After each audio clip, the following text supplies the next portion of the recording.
آج کی آیات شروع کرنے سے پہلے اگر ہم تھوڑا سا پیچھے جائیں اور دیکھیں کہ اللہ سبحانہ تعالیٰ نے ہمیں کس کس چیز کے متعلق پیچھے گائیڈ لائن دیتے آ رہے ہیں. پیچھے اگر آپ دیکھیں، اگر آپ لوگ اپنی ویڈیوز آف کر دیں، اگر آپ دیکھیں تو اللہ سبحانہ تعالیٰ پیچھے قبلے کے چینج ہونے کا ذکر کر رہے ہیں. اور جیسے میں نے آپ کو پہلے بتایا نا کہ قبلے کا چینج ہونا اس بات کی انڈیکیشن ہے کہ اب یہ ذمہ داری کسی اور کو سونپی جانے والی ہے. اب یہ ذمہ داری کسی اور کو ملنے والی ہے. یہ ذمہ داری بنی اسرائیل کے پاس تھی. اللہ سبحانہ تعالیٰ نے اس امت کو چنا تھا، چوزن وانس تھے وہ. اور اللہ سبحانہ تعالیٰ نے پھر یہ اب اگر ذمہ داری دوسروں پہ ڈالی ہے تو وہ دوسرے کون ہے اصل میں؟ وہ امت محمدیہ یعنی ہم لوگ ہیں صلی اللہ علیہ وسلم. ہم لوگ اب ہمارے اوپر یہ ذمہ داری آ چکی ہے. کیونکہ آپ صلی اللہ علیہ وسلم کے بعد کوئی نبی تو نہیں آئے گا، تو ان کا پیغام آگے پہنچانے کی ذمہ داری بھی ہمارے اوپر ہے. اللہ سبحانہ تعالیٰ کہتے ہیں کہ ہم نے تمہیں امت وسط بنایا ہے. اور اسی کا ذکر آگے بھی آئے گا سورہ آل عمران میں بھی، کہ تم بہترین امت ہو، کہ تم لوگوں کو بھلائی کی طرف بلاتے ہو، برائیوں سے روکتے ہو اور اللہ سبحانہ تعالیٰ پر ایمان رکھتے ہو. تو ایسا ہو نہیں سکتا کہ ایک مومن کی زندگی بس ایسی ہی ہو کہ بس وہ کھائے اور پیے اور اولاد پیدا کرے اور بس سونا. یعنی یہ چیز اس کے گرد نہیں وہ گھوم رہا. اس کی روٹین صرف یہ نہیں ہے کہ اب کیا کھانا ہے اور کیا بنانا ہے اور کہاں جانا ہے اور کہاں سے آنا ہے. تو بس یہ روٹین نہیں، اس کی زندگی ایک بامقصد زندگی ہوتی ہے. اور اس بامقصد زندگی میں قرآن کا حصہ ہونا بہت ضروری ہے، کیونکہ اس کے بغیر ہماری زندگی کا مقصد پورا نہیں ہوتا.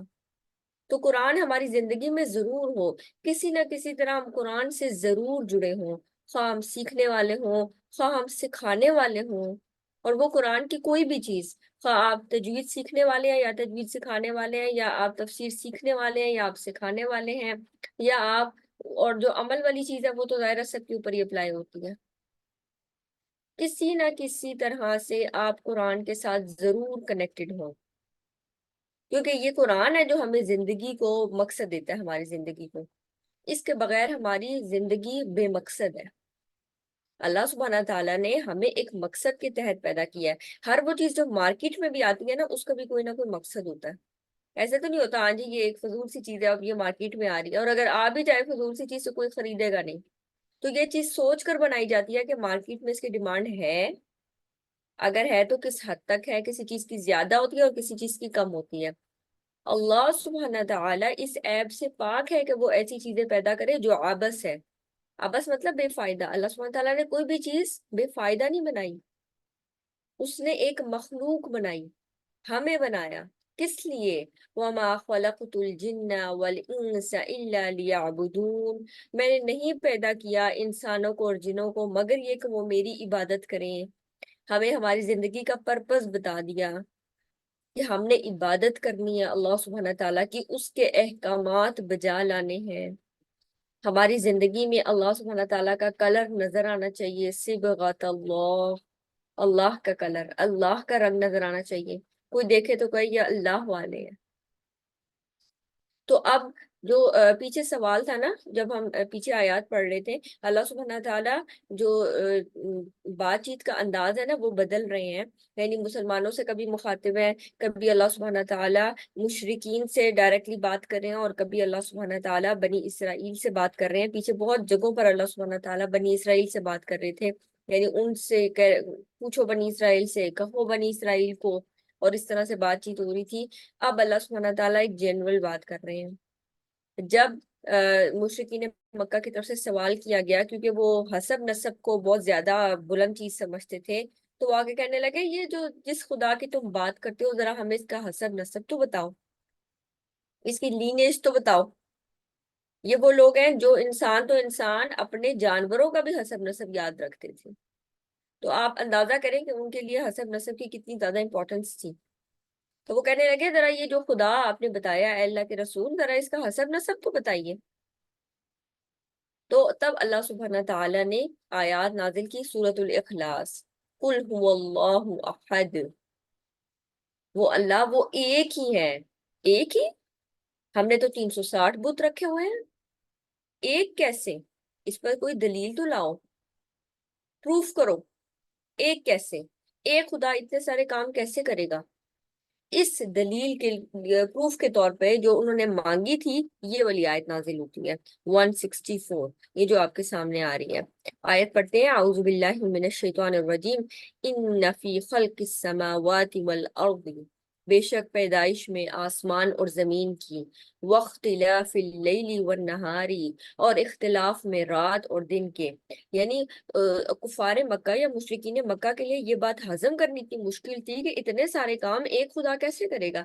ان کے لیے تو بارش کا الگ خدا ہے، دولت کا الگ خدا ہے، پانی کا الگ خدا ہے، اور ڈفرنٹ ڈفرنٹ یعنی مدد کرنے کا ان کا ڈفرنٹ خدا ہے۔ تو انہوں نے ڈفرنٹ دیوی اور دیوتا رکھے ہوئے تھے جن کو انہوں نے مختص کیا ہوا تھا، اور وہ کیا کرتے تھے؟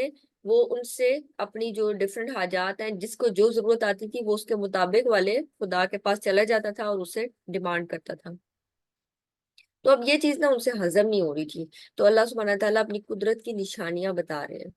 یہ وہ آیت ہے جس میں بہت زیادہ چیزیں مینشن کر دی ہیں اللہ سبحانہ تعالیٰ نے، بہت ساری چیزیں۔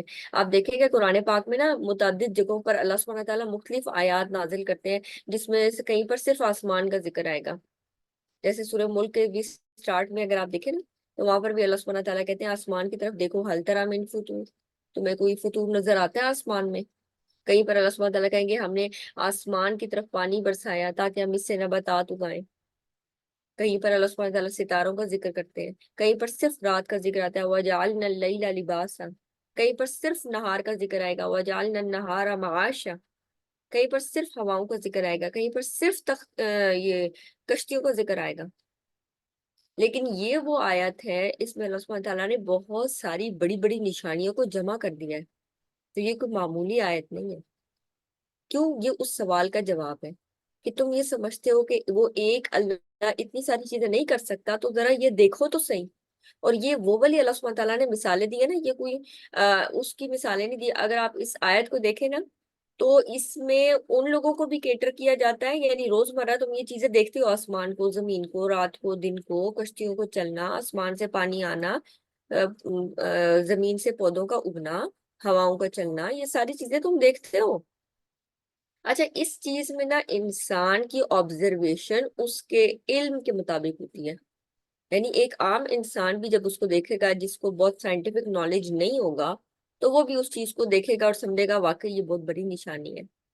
لیکن وہ بندہ اس نشانی کو زیادہ اپریشیٹ کرے گا جس کو سائنٹیفک نالج بھی ساتھ ساتھ ہوگا، کہ آسمان کیسے بنا، زمین کیسے بنی، رات کیسے آتی ہے، دن کیسے آتا ہے، ہوائیں کیسے چلتی ہیں۔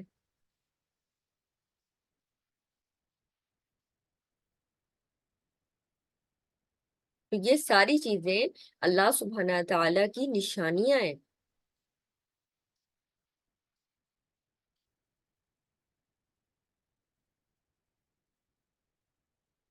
تو ان فی خلق السماوات والارض، بے شک پیدائش میں آسمانوں کی اور زمین کی۔ آسمانوں کے بارے میں جیسے آتا ہے نا سبع سماوات، 7 آسمان ہیں۔ کیسے ہیں 7 آسمان؟ سائنس ہمیں کہتی رہی نہیں جی ایک آسمان ہے تو ہم نہیں مانیں گے، قرآن ہمیں بتاتا ہے 7 آسمان ہے۔ ہمیں علم نہیں ہے ابھی تک، ہمارا علم ابھی وہاں تک نہیں پہنچا، لیکن اللہ سبحانہ تعالیٰ سے بڑھ کر سچی بات کس کی ہو سکتی ہے؟ ومن اصدق من اللہ قیلا، اس سے بڑھ کر سچی بات کس کی ہے؟ کسی کی بھی نہیں۔ ان فی خلق السماوات والارض، بے شک پیدائش میں آسمان کی اور زمین کی، یعنی اتنی بڑی تخلیق ہوئی ہے آسمان کی، زمین کی، واختلاف اللیل والنہار، اور رات اور دن کا اختلاف، رات جاتی ہے دن آتا ہے، دن جاتا ہے رات آتی ہے۔ اور یہ جو اختلاف ہے نا، اس میں دو چیزیں ہیں، ایک تو یہ کہ اتنی بڑی تبدیلی اتنے غیر محسوس طریقے سے آتی ہے۔ آپ نے کوئی چیز چینج کرنی ہو، گھر میں کوئی فرنیچر ہی چینج کرنا ہو، کوئی اور چیز چینج کرنی ہو، تو کیا ہوتا ہے؟ مسلسل ایک چیز، اب یہ لانا ہے، اب وہ لانا ہے، اب اس کو کال کر، اب اس کو کر، یعنی ایک پوری گھر میں ڈسٹربنس، پوری گھر کو پتہ چل رہا ہوتا ہے کہ آج کچھ ہونے والا ہے، آج کچھ نئی چیز آنے والی ہے۔ اللہ سبحانہ تعالیٰ اتنی بڑی، آپ نے گھر شفٹ کرنا ہے، چلیں یہ تبدیلی کر لیتے ہیں، زیادہ شاید ریلیونٹ ہو جائے۔ آپ نے گھر تبدیل کرنا ہے، اتنی ہمارے لیے کتنی بڑی تبدیلی ہے نا، ایک جگہ سے سامان پیک کرنا، پھر دوسری جگہ پر پہنچنا، پھر وہاں پر سامان ان پیک کرنا، اور پھر اس کو ڈفرینٹ جگہوں پر چیزیں رکھنا۔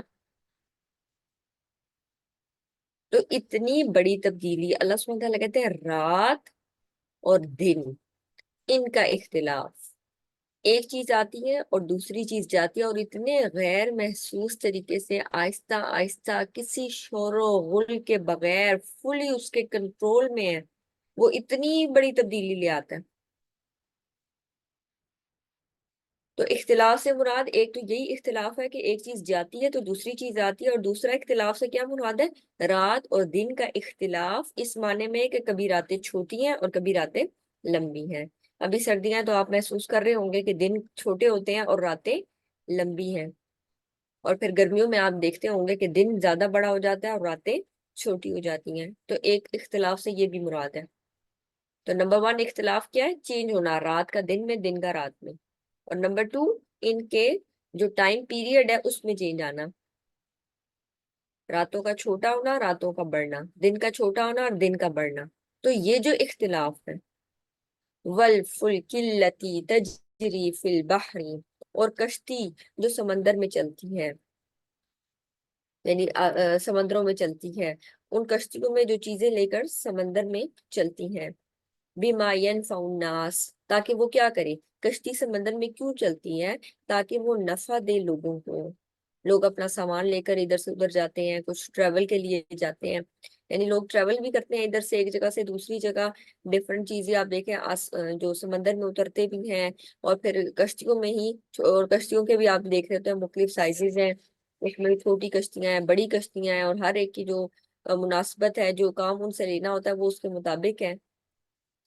تو یہ ساری چیزیں پانی میں بھی ٹریول کرتی ہیں تاکہ انسانوں کو نفع ہو، کبھی تو وہ ریسرچ کے لیے اور کبھی وہ مال ایک جگہ سے دوسری جگہ پہنچانے کے لیے۔ وَمَا أَنزَلَ اللَّهُ مِنَ السَّمَاءِ مِن مَّاءٍ، اور جو اللہ سبحانہ تعالیٰ نے آسمان سے پانی نازل کیا، یہ بھی کتنی بڑی نشانی ہے۔ اور جو اللہ سبحانہ تعالیٰ نے نازل کیا آسمان سے، پانی میں سے جو چیز اللہ سبحانہ تعالیٰ نے نازل کی، اور پانی سے پھر کیا فائدہ ہوا؟ فَأَحْيَا بِهِ الْأَرْضَ بَعْدَ مَوْتِهَا، پھر اللہ سبحانہ تعالیٰ نے مردہ زمین کو زندہ کر دیا۔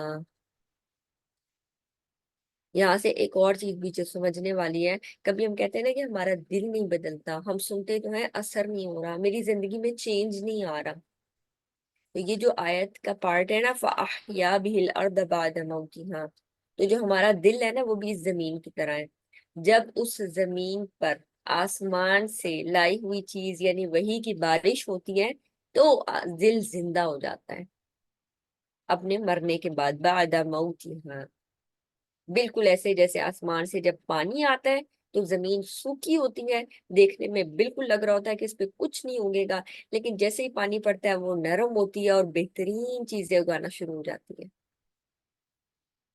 وَبَثَّ فِيهَا مِن كُلِّ دَابَّةٍ، اور پھر اس سے کیا ہوتا ہے؟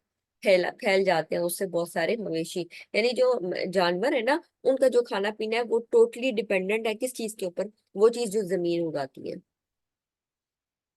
یا پھر آپ دیکھیں نا جانوروں کے لیے جو چارے وغیرہ ہیں اس کا سارا انتظام زمین سے ہی پیدا ہونے والے چارے، یعنی زمین سے ہی اگنے والی چیزوں پر ہوتا ہے۔ تو ہر قسم کے جانور جو اللہ سبحانہ تعالیٰ نے پھیلا دیے، کس سے؟ یعنی اس کا جو انڈائریکٹلی تعلق ہے وہ اس پانی سے ہے جو آسمان سے نازل ہوتا ہے، اور ڈائریکٹلی اس چیز سے ہے جو زمین اگاتی ہے۔ وَتَصْرِيفِ الرِّيَاحِ، اور پھرنا ہے یعنی چلنا ہے، ریاح ہوائیں، ریح کی جمع ہے ریاح، وَتَصْرِيفِ الرِّيَاحِ، ہواؤں کا پھرنا۔ یہاں پر پھرنے سے کیا مراد ہے؟ ایک تو اس کی ڈائریکشن مراد ہے، کبھی شمال کی طرف ہے کبھی جنوب کی طرف ہے، یعنی ہوائیں ڈفرنٹ ڈائریکشن میں چلتی ہیں، اور آپ نے دیکھا ہوگا کہ کئی دفعہ سفر ہوتا ہے نا تو وہ کم ہو جاتا ہے، اگر آپ نے ہوائی جہاز کا بھی سفر کیا ہوگا تو آپ نے اندازہ کیا ہوگا کہ کئی جگہ آپ لوگ دیر سے پہنچتے ہیں، اس کی ایک بڑی ریزن یہ بھی بتائی جاتی ہے کہ جو ہوا ہے اس کی ڈائریکشن مخالف ہے، اس میں یہ ہوا کو بھی مد نظر رکھتے ہیں، یعنی ایک چیز جس کو دیکھا جاتا ہے وہ ونڈ کی ڈائریکشن بھی ہوتی ہے، ونڈ کی انٹینسٹی بھی ہوتی ہے، کتنی تیز چل رہی ہے، کس ڈائریکشن میں چل رہی ہے، اس پہ بھی ہمارا سفر ڈیپینڈنٹ ہوتا ہے۔ اسی طرح جو سمندروں میں بھی آپ دیکھیں کشتیوں کے ساتھ ادھر بھی ایسے ہی ہوتا ہے، ہوا اگر مخالف سمت میں چل رہی ہوتی ہے تو آپ اس جگہ دیر سے پہنچتے ہیں، اور اگر موافق سمت میں چل رہی ہوتی ہے تو آپ جلدی پہنچ جاتے ہیں۔ تو ہواؤں کا بھی بڑا رول ہے کس ڈائریکشن میں چل رہی ہیں۔ دوسری چیز، ہوا کی سپیڈ کیا ہے؟ کیا بہت تیز ہے؟ بہت تیز ہو تو کیا ہوتا ہے؟ خطرناک کی حد تک تیز ہوتی ہیں تو وہیں پر آپ کی فلائٹ کینسل بھی ہو جاتی ہے. تو انٹینسٹی بھی ڈیپینڈ کرتی ہے کتنی تیز ہے کتنی آہستہ ہے. اور تیسری چیز کیا ہے، کبھی ٹھنڈی ہوائیں ہیں اور کبھی لو کی جیسی گرم ہوا ہے. تو ہواؤں کا پھرنا، اور یہ وہ ساری چیزیں ہیں جو وہ عام انسان بھی آبزرو کرتا ہے، اور وہ شخص جس کے پاس میں نے بتایا نا سائنٹیفک نالج ہے وہ بھی اس چیز کو آبزرو کرے گا.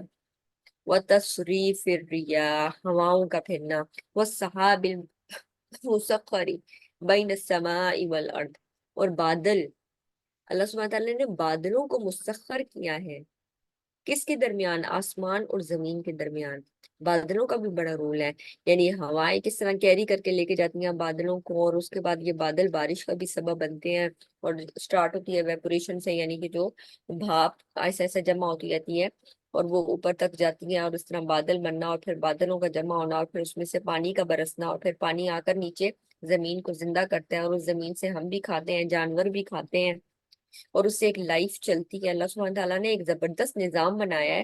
اور یہ جو زمین اگاتی ہے چیزیں وہ اگ نہیں سکتی جب تک آپ کا سورج نہ ہو، کیونکہ سورج سے آپ دیکھیں لائٹ آتی ہے اور لائٹ سے وہ اپنی خوراک بناتے ہیں پودے. تو آپ نے دیکھا ہوگا ہم کہتے ہیں نا کچھ پودے ان کو زیادہ لائٹ چاہیے، کچھ پودے ان کو کم لائٹ چاہیے. سردیوں میں کوئی چیز زیادہ اچھی اگتی ہے، کوئی چیز گرمیوں میں زیادہ اچھی اگتی ہے. تو یہ ساری چیزیں میٹر کرتی ہیں. زندگی کا پورا نظام ان آیات کے ارد گرد گھومتا ہے. تو اللہ سبحانہ تعالیٰ آیات پر آیات یعنی نشانیوں پر نشانیاں اس آیت میں ذکر کر رہے ہیں تاکہ اللہ کو پہچانو. اور پھر ہونا کیا چاہیے تھا کہ جب تم اللہ کو پہچانتے ان ساری چیزوں کے ذریعے تو تمہارے دل میں جو خیال تھا کہ ایک اللہ اتنے سارے کام کیسے کرتا ہے، تو اللہ سبحانہ تعالیٰ کہتے ہیں اپنے ارد گرد دیکھو تو صحیح، وہ اللہ جو اتنے سارے کام اکیلے کر سکتا ہے کیا وہ تمہاری حاجتیں پوری نہیں کر سکتا؟ وہ جو اتنی بڑی تبدیلیاں لا سکتا ہے کیا وہ تمہیں نہیں دے سکتا جب تم مانگو گے؟ کیوں تم نے مقرر کیے اتنے خدا؟ ان کی تو ضرورت ہی نہیں. وہ ایک اللہ اتنی ساری چیزوں کو بہترین انداز میں آسان طریقے سے کنٹرول کرنے پر قادر ہے. تو ہونا کیا چاہیے تھا کہ جب انسان کو یہ پتہ چل جائے کہ وہ ایک اللہ ہے جس کے کنٹرول میں یہ ساری چیزیں ہیں اور وہ آسان طریقے سے اس ساری چیزوں کو کر رہا ہے، تو انسان کو اس کا شکر بجا لانا چاہیے تھا، اس ایک مالک ہی کی عبادت کرنی چاہیے تھی. تو اللہ سبحانہ تعالیٰ آگے اس چیز کا ذکر کرتے ہیں. وَمِنَ النَّاسِ یعنی اتنی ساری نشانیوں کے دیکھنے کے باوجود لوگوں میں ابھی بھی ایسے لوگ ہیں مَن يَتَّخِذُ مِن دُونِ اللَّهِ أَندَادًا جو اللہ کے ساتھ اوروں کو شریک ٹھہراتے ہیں. وہ اس چیز کو ماننے کو تیار نہیں کہ اللہ سبحانہ تعالیٰ ہماری ساری حاجت پوری کر دیں گے. ان کے خیال میں ہر حاجت کے لیے ایک ڈفرنٹ خدا ہونا چاہیے. تو اللہ سبحانہ تعالیٰ نے اتنی ساری آیات اور اتنی بڑی بڑی آیات کو ایک آیت میں جمع کر دیا کہ وہ اللہ جو اتنی ساری چیزیں کرنے پر قادر ہے اس ایک کو مانو، ریپلیس کرو اتنے سارے خداؤں کے ساتھ. وہ ایک اللہ سب کچھ کرنے پر قادر ہے. وَمِنَ النَّاسِ پھر بھی لوگوں میں سے ایسے لوگ ہیں جو غیر اللہ کو شریک بناتے ہیں. تو اللہ سبحانہ تعالیٰ یہاں پر شکوہ کر رہے ہیں، اور پھر یہ کہ نہ صرف شریک بناتے ہیں بلکہ یحبونہم ان سے ایسی محبت کرتے ہیں کہ حب اللہ جیسے اللہ سبحانہ تعالیٰ سے محبت کرنی چاہیے. ہمارا جو ایمان ہے حدیث شریف میں آتا ہے نا تم میں سے کوئی اس وقت تک مومن نہیں ہو سکتا جب تک اس کو اللہ اور اس کا رسول اس کی ہر چیز سے زیادہ محبوب نہ ہو جائے. سورہ توبہ میں بھی یہ مضمون آتا ہے کہ اتنی ساری چیزیں اللہ سبحانہ تعالیٰ گنوا کے کہتے ہیں کہ اگر تمہیں یہ تمام چیزیں زیادہ محبوب ہیں اللہ سے، اللہ کے رسول سے اور اللہ کے راستے میں جہاد کرنے سے تو ٹھہرو، یہاں تک کہ اللہ سبحانہ تعالیٰ اپنا حکم بھیجتے. یعنی یہ ایک قسم کی اللہ سبحانہ تعالیٰ سخت قسم کی ڈانٹ پلا رہے ہیں. اور اللہ سبحانہ تعالیٰ فاسق لوگوں کو ہدایت نہیں دیتا. تو کچھ لوگ ابھی بھی ایسے ہیں جو اللہ کے ساتھ اوروں کو شریک بناتے ہیں اور ان سے ایسی محبت کرتے ہیں جیسی اللہ سبحانہ تعالیٰ سے کرنی چاہیے. یعنی اتنی ساری نشانیاں دیکھ کر تقاضا تو یہ تھا کہ محبت بھی اللہ سے کی جائے، اسی کا شکر بجا لایا جائے، اسی کو اکیلا الہ مانا جائے. لیکن سب ایک جیسے نہیں ہیں.